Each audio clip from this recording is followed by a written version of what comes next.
We've got a lot to go through very quickly here, so we're just going to touch the tip of the iceberg and really try and allow for more discussion towards the end of the session. Hawaii is very well positioned because we're a microcosm of the Earth. We have 11 of the 13 climate zones on Earth. We have everything from coral reefs to alpine tundra ecosystems. So we have all of that. We also have high-density urban areas as well as rural areas. We have a multicultural community, and we have a full array of renewable energy options. But as you heard from Alani, we're completely addicted to oil. So we've got food security, energy security, biocultural issues, and we are in a great position to lead this effort. And the Hawaii Green Growth Initiative is a great example of how we're beginning to approach that. For me, one of the most exciting things in this Green Growth Initiative was not just talking to the conservation community, but bringing the other sectors into this, sectors that don't normally talk together. So it's great. It has a very strong cultural foundation. For those of you not familiar with this word, there's a written and pronunciation test at the end of this session. Literally, this was a cultural unit that our kupuna, our ancestors, developed as a way of creating sustainability. And it extended generally an entire watershed out into the nearshore fishery. It was a great model for them that allowed them to live sustainably within the defined limits of their island ecosystems. And it's a model that today we're applying for modern resource management. One of our first real breakthroughs, kind of looking towards that Ahupua'a concept but taking it a step further, was the concept of watershed partnerships. Watershed partnerships are a way of managing your natural and biocultural resources without regard to ownership boundaries. And far too often, political and ownership boundaries define what we can or cannot do. The watershed partnerships came together to address this issue, and today we have over 60 private and public landowners that are participating in this. Over 2.2 million acres of land, that's 55% of our state's land area, are being managed as watershed partnerships. That's a tremendous achievement, to bring together a diverse group of people that normally would not be cooperating and just basically wipe out the property lines and say, this is what needs to be done. Let's manage this. Let's malama our aina. Let's care for our aina as it should be. And what are some of the benefits for that? Clean water. This is one of the driving forces of bringing the watershed partnerships together, because the inability of our watersheds to produce clean water, if they're degraded, dominated by alien species, poorly managed, it will have serious repercussions in the state's economy. We were also one of the first areas in the world to identify the tremendous economic impact from invasive species. And you know, when you live on an island, you feel it first. But invasive species issues have become global. There is no place on our planet that has been spared.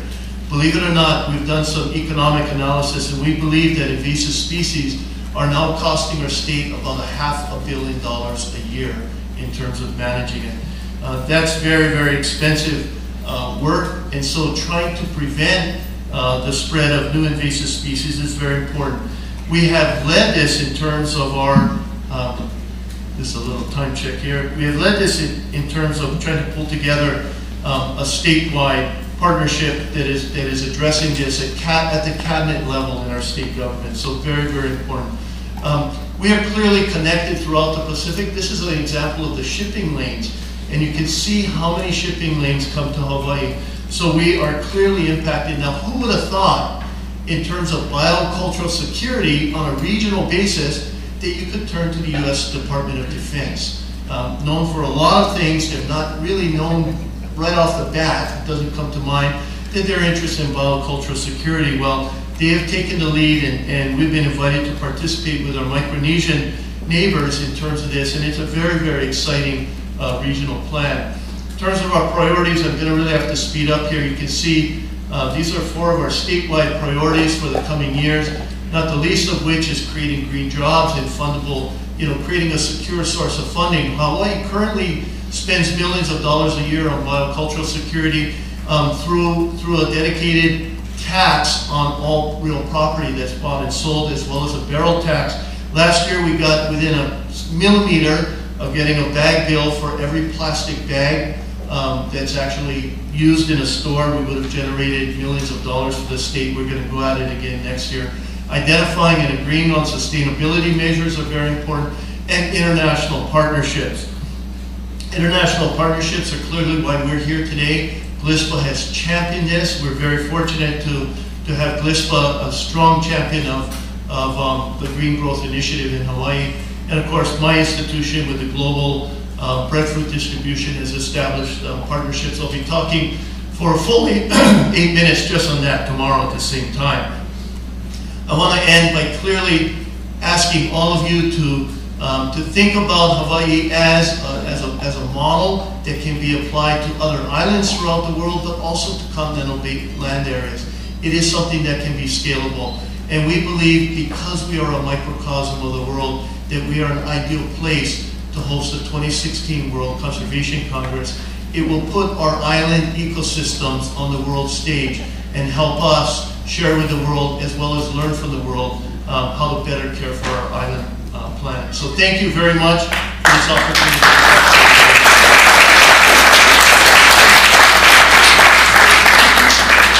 Thank you very much, Rani. And I'd now like to introduce Nicole, who's going to talk about the Caribbean Natural Resources Institutes. Thank you.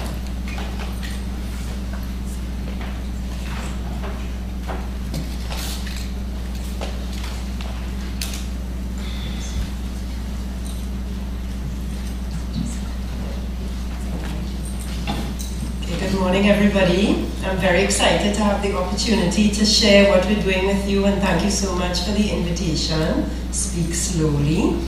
For the translators, thank you. So what I'm going to talk about is what the Caribbean islands has been doing together to move towards a green economy. And this is very different in that, as far as I know, it's the only region in the world that is collaborating on thinking about this issue together. And it is a civil society-led initiative where I work for the Caribbean Natural Resources Institute, and we are coordinating this regional initiative among the Caribbean islands. We are working with government partners, with academia, with donors, with private sector, but it's a civil society-led, multi-stakeholder initiative. We all know, we don't need an introduction to the problems that we are facing, the multiple crises the Earth is facing, and these are very severely felt in the small islands of the Caribbean, highly vulnerable to many of these global challenges. This green economy concept then came up internationally and started to be talked about. But we in the Caribbean started to think, well, what does this mean for us? What are some of the potential risks of jumping on board a green economy approach? There are different issues. The whole labeling of the green economy, of course, as you know, risks forgetting about the people component of economic development and the equity component, which is very important. Green jobs for who? We are from the south, the less developed, the small islands. Are these green jobs going to benefit us or someone else? The whole issue of, is this green jobs and green markets going to really benefit northern, industrialized, more developed countries? Is it going to exclude us from markets by putting on trade restrictions on what we are currently involved in? Is it a one-size-fits-all approach? So there's some big questions about this. Is it about bigger northern businesses, or is it for us? So we wanted to think about what does green economy mean in the Caribbean context. And we were very fortunate to get a little pot of money from the International Institute for Environment and Development, which has funding from DFID, to explore this. And they were able to fund us to do some regional discussions in the Caribbean. We really wanted to find out what it meant for us in the Caribbean, and also to be able to share what we thought with the international policy discussions on this. And by partnering with IID and the Green Economy Coalition that they're involved with, we have been able to actually attend different international fora and share our ideas on what it means to us. So that's been a really great partnership. What we did is we talked to many different people. We had interviews with key experts from different sectors, from different islands, different language groupings. We had a big regional consultation where we started to shape together our ideas. We took that out to several national meetings, often that were called by the countries. In St. Lucia, Barbados, Trinidad and Tobago had meetings on this, and we were able to participate and bring regional ideas to the national discussions and take national discussion ideas, people on the ground, back into the regional summary that we've pulled together. So we've really involved a wide variety of people, including community groups, civil society, and government, private sector, academia. So based on all of those discussions, what do we think a green economy means for us in the Caribbean? Very importantly, we first mean it's equity. It's equitable distribution of benefits from economic development, number one. We feel that green economy means that the economic development is resilient to many of the external and internal shocks.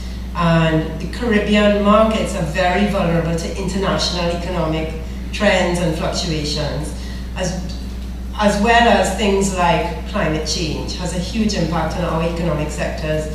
The two biggest sectors are tourism and agriculture. So natural resource-based sectors are, of course, very, very vulnerable. We feel a green economy in the Caribbean must be self-directed and self-reliant, not externally driven. We feel that it must be pro-poor and generate decent jobs and working conditions for local people. So that's what it means to us, which is a bit different from what you hear other people talk about.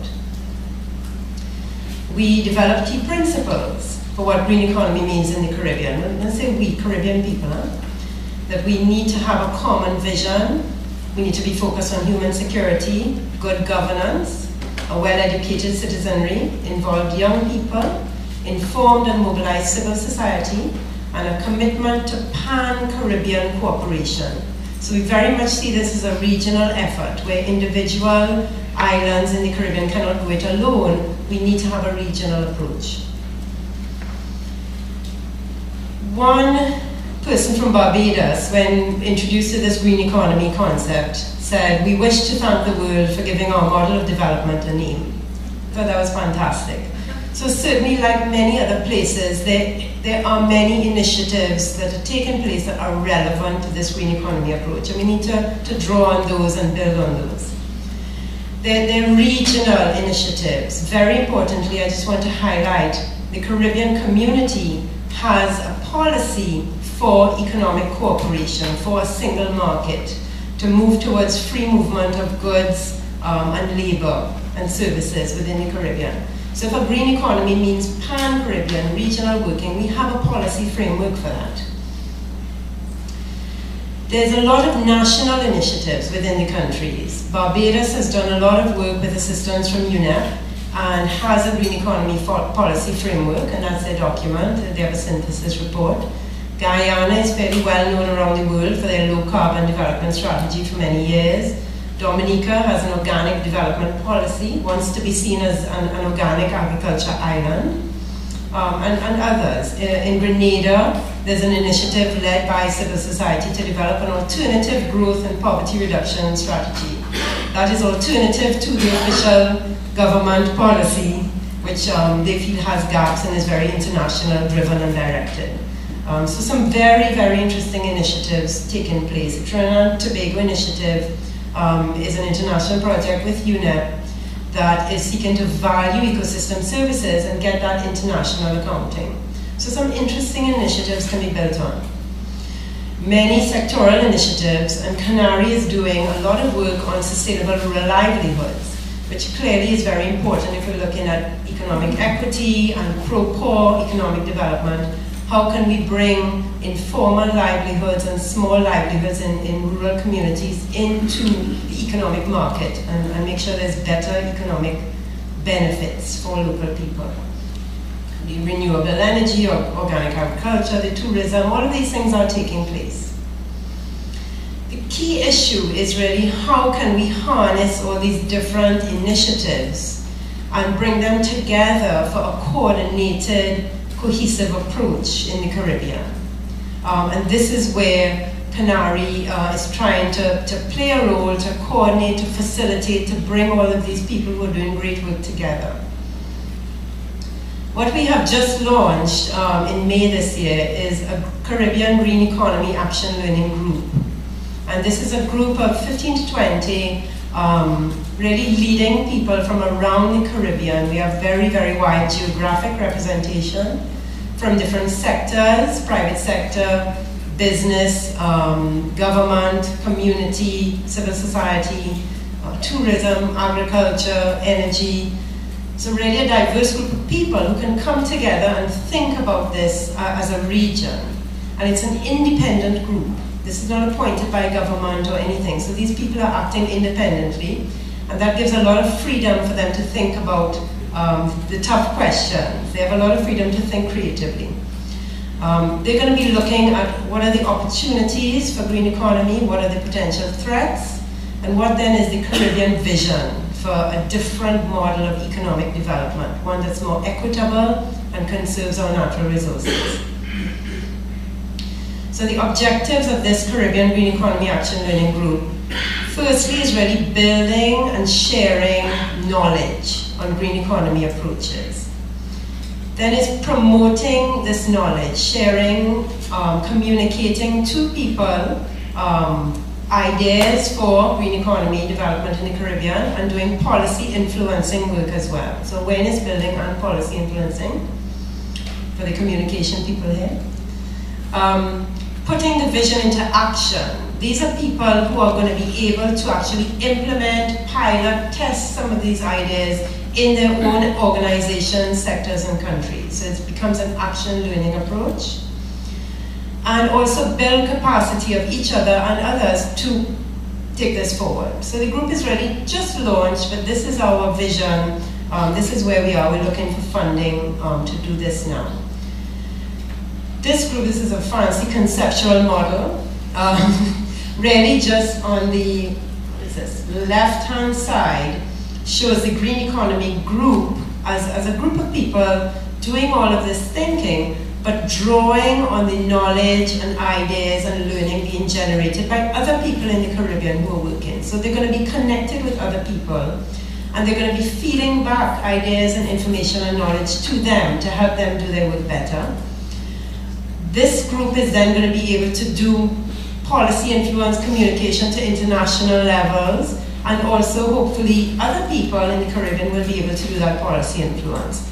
And there's going to be joint action. So perhaps there may be a tourism initiative that some members from the Action Learning Group can be involved in with other partners. So it's really just a way of having a core group that's working with other people on the ground who are very involved and doing very good work. So this is my little network diagram, and somebody said we need more networks going out and out beyond the page. Action learning is a very important concept, and the name of the group is the Caribbean Green Economy Action Learning Group. And most people are not familiar with this as a method. It's extremely interesting, and it's really an alternative approach to learning that was developed by some brilliant person in England many years ago. Saying that learning is not only from books and training, but learning is from peers, from each other. We are experts. So the idea is that this group of people are the experts in green economy, bringing their different perspectives together to ask very tough questions and challenge each other, and see how can we really make this happen. Go out and test ideas, bring it back for more learning and analysis.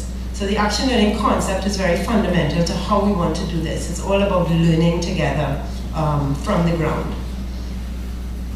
We've developed a first draft of a research agenda for this group. Knowledge is the foundation of how we want to work. And there are 9 right now, the draft. There are nine little categories of questions that we have drafted. There's some fundamental questions, structure and character of the economy, and so on. I think I have 1 more minute. I can give some highlights of these questions. I think they're pretty cool. Fundamental questions. Is it possible for a capitalist economy to be a green economy? So we're really starting from the ground. And the structure and character of the economy. Why is the current economy not green? What are the current constraints? We need to understand all this and tackle it up front if we are to change. What are the potential benefits? How can a green economy foster social inclusion and cultural resilience?